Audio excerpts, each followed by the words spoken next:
하나님의 말씀은 창세기 19장입니다.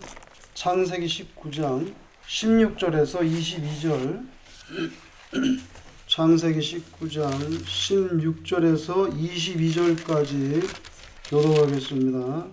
그러나 롯이 지체함에 그 사람들이 롯의 손과 그 아내의 손과 두 딸의 손을 잡아 인도하여 성 밖에 두니 여호와께서 그에게 자비를 더하심이었더라. 그 사람들이 그들을 밖으로 이끌어낸 후에 이르되 도망하여 생명을 보존하라. 돌아보거나 들에 머물지 말고 산으로 도망하여 멸망함을 멸하라. 롯이 그들에게 이르되 내 주여 그리 마옵소서. 주의 종이 주께 은혜를 입었고 주께서 큰 인자를 내게 베푸사 내 생명을 구원하시오나 내가 도망하여 산에까지 갈 수 없나이다. 두렵건대 재앙을 만나 죽을까 하나이다. 보소서, 저 성읍은 도망하기에 가깝고 작기도 하오니 나를 그곳으로 도망하게 하소서. 이는 작은 성읍이 아니니이까 내 생명이 보존되리이다. 그가 그에게 이르되 내가 이 일에도 내 소원을 들었은즉 내가 말하는 그 성읍을 멸하지 아니하리니 그리로 속히 도망하라. 내가 거기 이르기까지는 내가 아무 일도 행할 수 없노라 하였더라. 그러므로 그 성읍 이름을 소알이라 불렀더라. 가끔씩 보면 젊은이들이 컴퓨터에서 온라인 게임 하다가 너무 몰두해가지고 이제 죽는 수가 덜어 있지요. 가끔씩 보면 그런 불행한 일들이 벌어집니다. 전에도 어떤 분이 그 어머니는 48살이고 아들은 23살인데 아침이 됐는데 아들이 인기척이 없어가지고 문을 열어보니까 아들이 누워있는 거예요. 보니까 사망했어요. 왜 사망했느냐? 전날 자정까지 쉬지 않고 4시간 동안 온라인 게임 했었다. 그래서 이제 부검하니까 심장 쇼크로 심장에 샥이 와서 숨진 것으로 그렇게 밝혀졌습니다. 아주 너무 그냥 그 온라인 게임에 몰두해가지고 그렇게 죽는 경우죠. 도로 있다는 거예요. 근데 게임은 온라인에서만 벌어지는 게 아니고 우리의 실제 삶 속에 오프라인에서도 벌어지지요. 최근에 그 오징어 게임인가 그 아주 그 무시무시한 그런 그 드라마가 나와서 세계적으로 유명해졌죠. 그거 다 좀 과도한 이야기지만 사실은 근본적으로는 우리들의 모습이잖아요. 그게 남을 밟고 올라가야 되고, 그죠? 우리 인생 자체가 일종의 게임 같은 그런 성격을 담고 있습니다. 사람들에게는 승부욕이 있지요. 그래서 자기가 관심 가지고 기뻐하는 부분에 대해서는 기를 쓰고 도전을 합니다.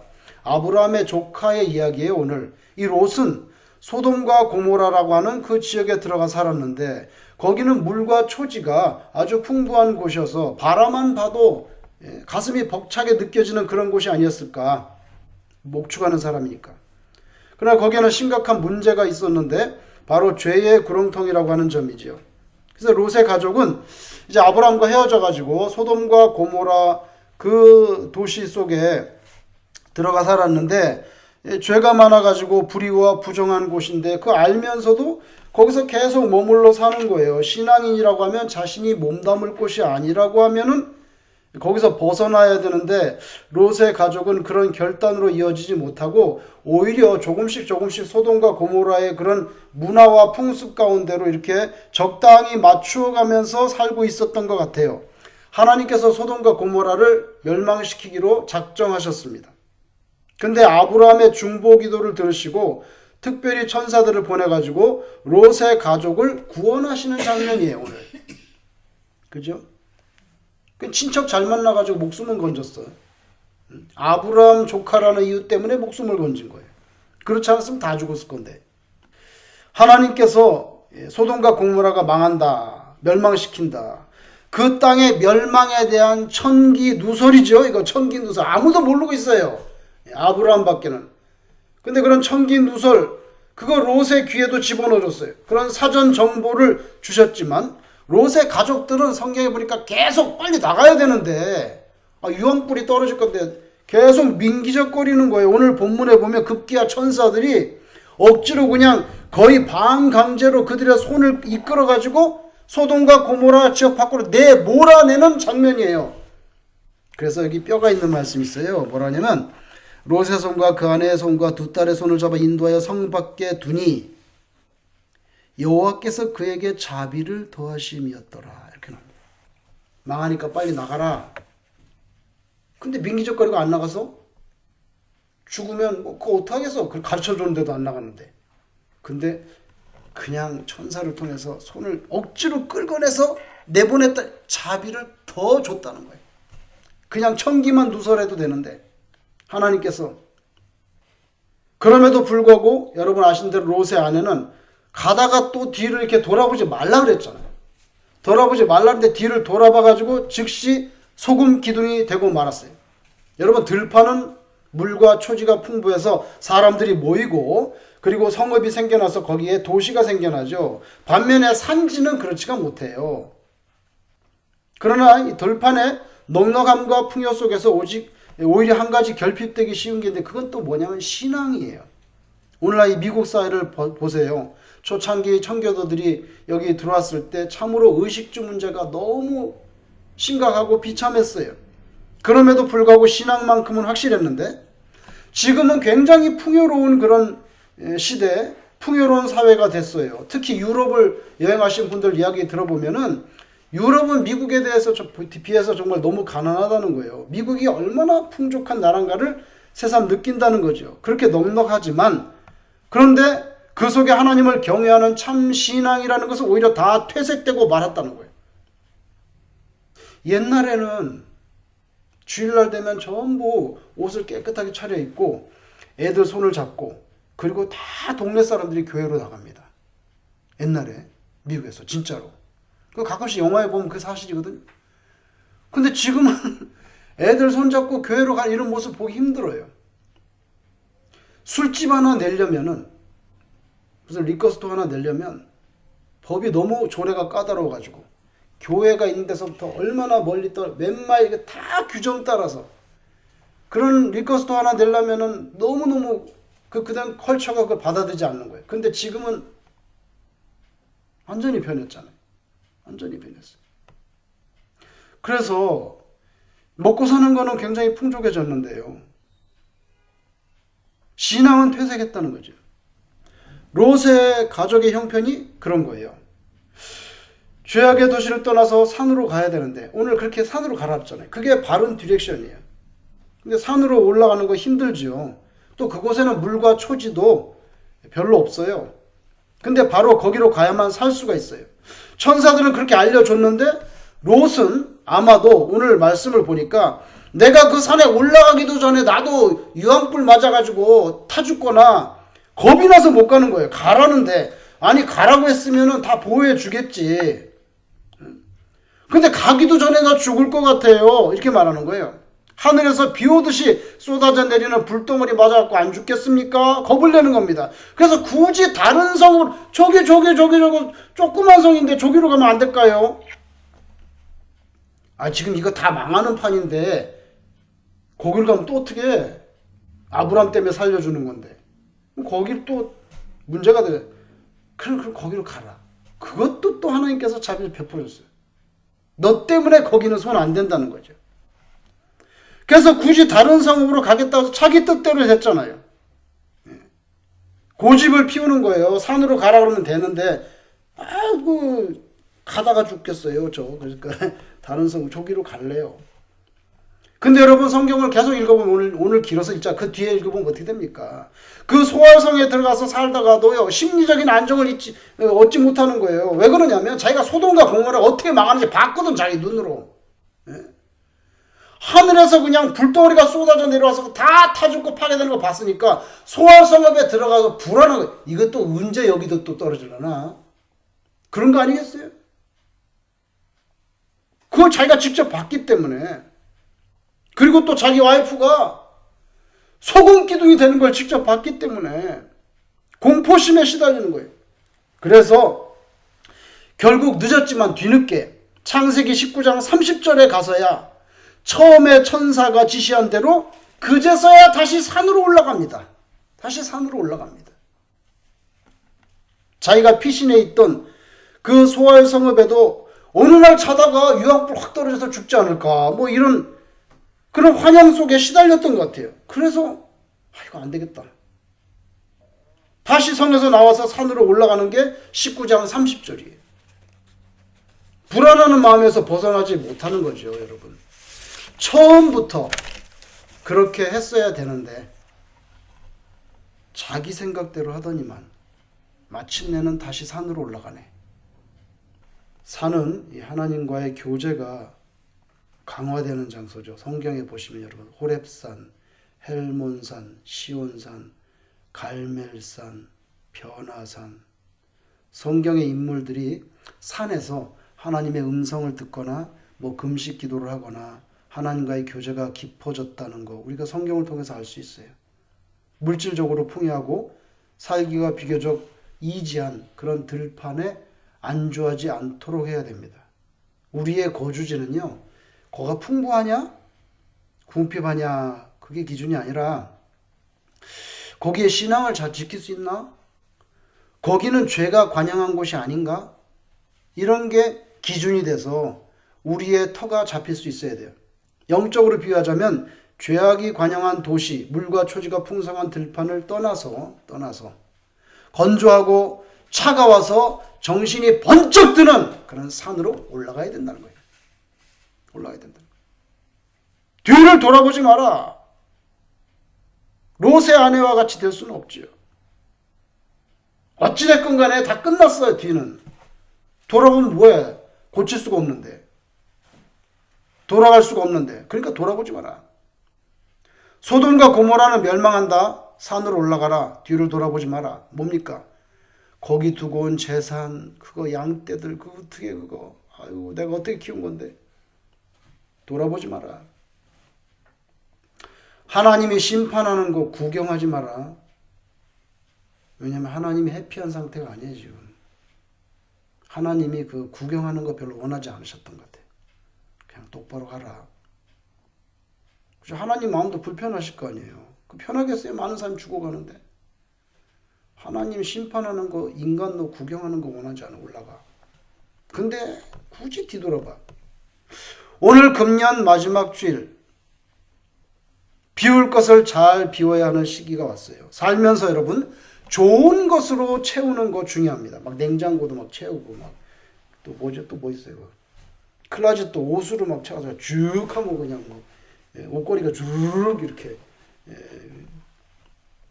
채우는 것도 중요하지만 그것만큼 중요한 게 뭔지 아세요?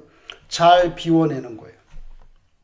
불쾌한 기억, 편견, 그리고 부질없는 무슨 자랑, 무슨 허영심 이런 거 빨리빨리 비워버려야 돼. 그런 것들을 비워내지 않으면 더 소중한 것들이 들어올 수 있는 그런 여백이 없어지니까 이거 비워내야 돼. 믿음 생활이라는 거 간단히 설명하면 많은 잘못된 것들은 비워내고 예수님 중심적인 삶과 정신으로 나를 꽉 채우는 거.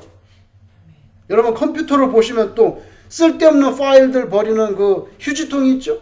컴퓨터에 있잖아요. 그 휴지통 다 버려야 돼. 옛날 것들은 업데이트된 건 다 옛날 건 다 버려야지.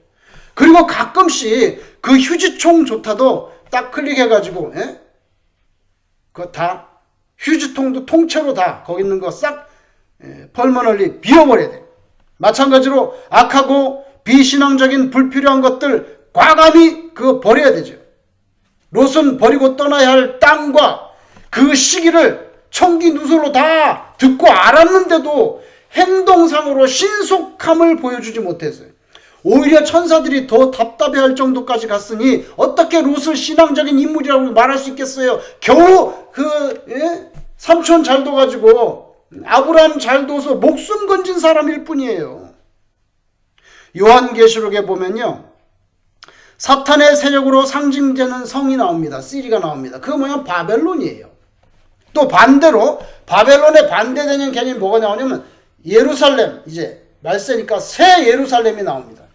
성경에서는요, 바벨론 성이라는 말, 바벨론이라는 말 자체가 악한 사탄의 세력 추종의 핵심 거점으로 비유되어져요. 그거 왜 그러냐면, 왜 바벨론이 항상 사탄의 세력으로 그렇게 언급되냐 하면은, 과거에 하나님의 백성이 유다 나라를 멸망시킨 게 누굽니까?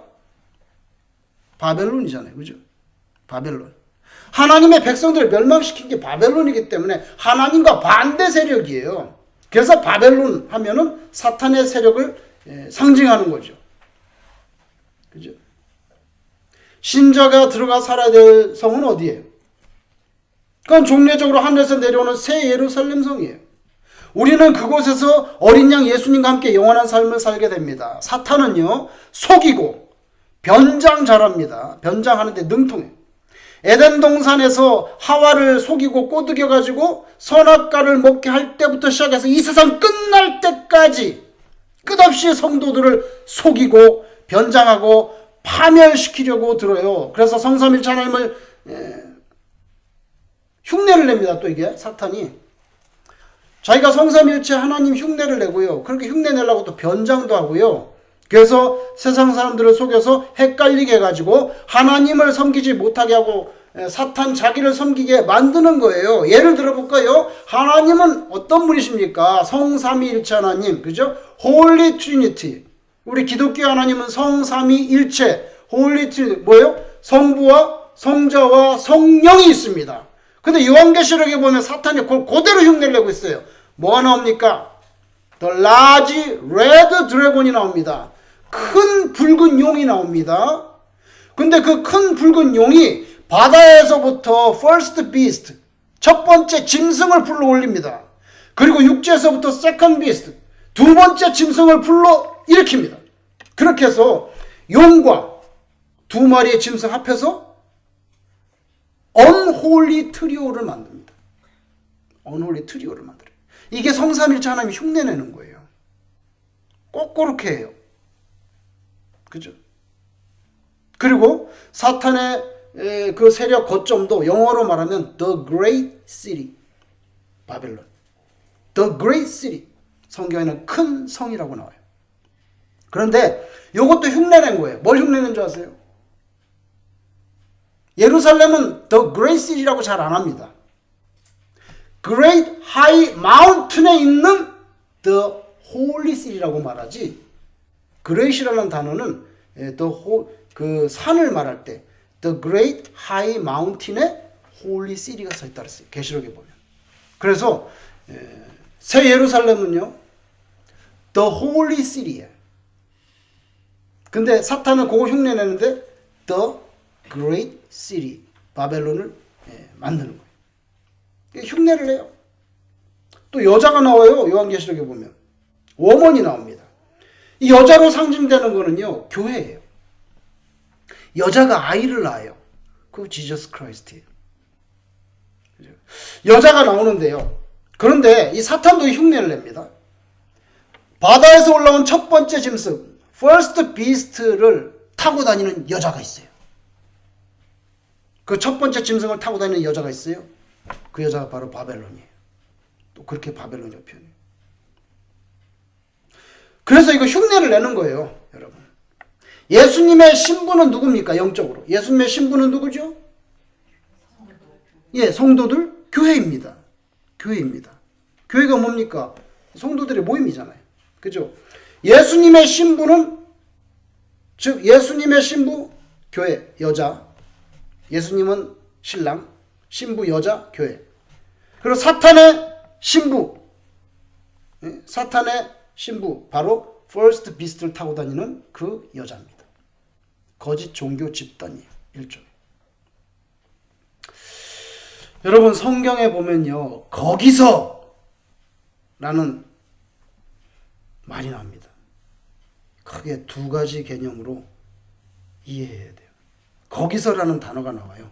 많이 나오죠. 그런데 특별히 이렇게 우리가 구조로 생각할 때 그 첫째 거기서는 뭐냐면요, 그건 하나님이 기뻐하는 곳으로서의 거기서예요. 예를 들면 시편 133편 3절에 이렇게 나옵니다. 헐몬의 이슬, 헐몬은 이 헬몬산인데요. 헐몬의 이슬을, 자, 헐몬의 이슬이 시온의 산들에 내림 같도다. 거기서, 거기서 여호와께서 복을 명령하셨나니 곧 영생이로다. 이렇게 나옵니다. 여호와께서 복을 명하신 그곳, 바로 거기는 어디냐? 시온의 산.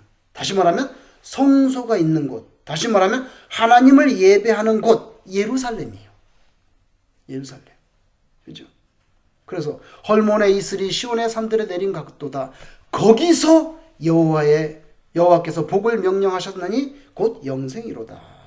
그래서 여러분 요한계시록에 보면 새 예루살렘에서 어린 양과 함께 구원받은 백성들이 영원히 살게 됩니다. 바로 거기서 하나님께서 명하시는 최고의 복, 영생의 복이 있는 거죠. 반대로 또 하나의 거기서가 있어요. 또 하나의 거기서 있어요. 그게 뭐냐면 겉은 굉장히 의리의리하고 화려하고 멋지지만 그렇지만 잠시 있다가 파멸될 그런 바벨론 성이에요. 근데 그 모습은 이 퍼스트 비스트를 타고 다니는 여자, 그게 바벨론인데 그 여자의 차림새가 대단해요. 왕처럼 붉은 옷을 입었는데 요한계시록 17장 4절 18장 16절에 보면요, 금과 그 옷에 금과 보석과 진주로 치장을 하고 있어요. 여자가 금과 보석과 진주로 치장하고 있어요. 근데 여러분 요거까지도 사실은요 흉내낸 거예요. 뭔지 아세요? 하늘에서 내려오는 새 예루살렘, 요걸 흉내내는 거예요. 요한계시록 21장 18절 21절에 보면 마지막 때에 하늘에서 내려오는 거룩한 성, 새 예루살렘 성에 대해서 묘사해 주는데 그 성이 뭐로 지어졌냐? 그러니까 정금과 각종 보석과 진주, 문이 진주로 됐어요. 진주로 이루어져 있다고 말씀해요. 그거까지 흉내를 내고 있는 거예요, 지금. 사탄이 새 예루살렘을 흉내내가지고 바벨론 성도 그렇게 꾸미는 거죠. 그건 여자로 비유되는데 아주 왕처럼 붉은 옷을 입은 데다가 금과 보석과 진주를 꾸미고 있어요. 여러분, 시온산에는 영생의 복이 있지만 바벨론 성에는요 영원한 저주와 사망이 있습니다. 이건 복이 아니고 화가 있는 거예요. 시편 133편 3절과 대조적으로 요한계시록 18장 4절에 또 하나의 거기서가 나옵니다. 이렇게 돼 있어요. 또 내가 들으니 하늘로부터 다른 음성이 나서 이르되 내 백성아 거기서 나와, 거기서 나와 그의 죄에 참여하지 말고 그가 받을 재앙들을 받지 말라, 이렇게 말합니다. 요한계시록 18장 4절에서 언급되는 거기서 나올래. 거기는 바로 하나님을 대적하는 크고 견고한 성 바벨론을 의미하는 거죠. 그러니까 성도는 바로 거기에서 탈출하여 또 다른 거기로 올라가라. 바벨론 성에서 뛰쳐나와서 곧장 예루살렘 성 시온, 거기 영생의 복을 주신 거기로 올라가라는 거예요. 이지한 들판, 거기서 나와서 산으로 올라가라. 비유하자면 들판이 아무리 풍족하고 걷기가 순탄하다고 해도 그곳에 죄와 타락이 가득하다면 우리는 과감히 그 들판 성읍을 벗어나야 된다. 가파르기 때문에 걷기에 힘들고 물과 풀도 없어서 물질적인 풍부함을 좀 기대하기가 어렵다 하더라도 그래도 산으로 올라가야 된다. 비유하자면. 그것을 우리의 삶이 고단하더라도 하나님 찬양하기를 그치지 않고 때로 사람들로부터 이러저러한 상처를 받는다 해도 하나님 감사하기를 포기하지 않고 현실에 별로 이렇게 긍정적인 변화가 없는 듯해도 우리는 늘 무릎을 꿇고 하나님께 기도하는 것을 계속 이어져 가는 그런 모습으로 살아가는 거, 그게 바로 예루살렘이에요. 시온산이에요. 롯은 지체했기 때문에 천사들이 반강제로 끌어냈고요. 그 안에는 소돔과 고모라 땅에 고스란히 두고 온 그 모든 재산들에 대해서 미련과 애착을 버리지 못해가지고 뒤를 돌아다 봄으로 가차없이 하나님께서 그것까지는 안 봐줬어요. 민기적거리는 거 손잡아서 끌어내주고 또 산으로 가라는데 안 가고 소활성으로 간다는데 그것까지도 다 허락해 줬는데 뒤를 돌아다 보는 것은 거기까지는 자비를 안 줬어요. 그거는 바로 암염 기둥이 되고 말았어요. 나중에서야 깨닫고 산으로 올라갔죠. 원점으로 다시 돌아와서 산으로 올라가는 거예요. 그때서야. 때로 그 산은 교회 예배당입니다. 여러분의 삶의 보금자리인 가정이 될 수도 있고요. 때로는 일터나 뭐 학교가 될 수도 있어요. 공부하는 사람 같으면. 산이라고 해서 우리가 물리적인 꼭 그런 산으로 등산 가야만 된다는 뜻이 아니에요. 하나님께로 좀 더 가까이 나아가는 길, 그건 말하자면 마치 산으로 오르는 것처럼 고되고 힘들고 때로는 거친 바람이 부는 협착한 신앙의 길이죠. 롯은 여러분 물질만 따라 움직이다 보니까 하나님 중심으로 사는 법을 잃어버렸단 말이에요. 소돔과 고모라 과감하게 그 바벨론을 탈출해가지고 하나님의 신령한 교제가 있는 시온산으로 우리가 올라갈 수 있기를 바랍니다. 산 중에 성산은 가장 거룩한 성산은 예배당이에요. 그리고 어느 장소든 간에 여러분들이 무릎을 꿇고 하나님께 기도하는 바로 그 장소가 장차 임하게 될 새 예루살렘 성의 예고편인 줄로 믿습니다. 기도하겠습니다.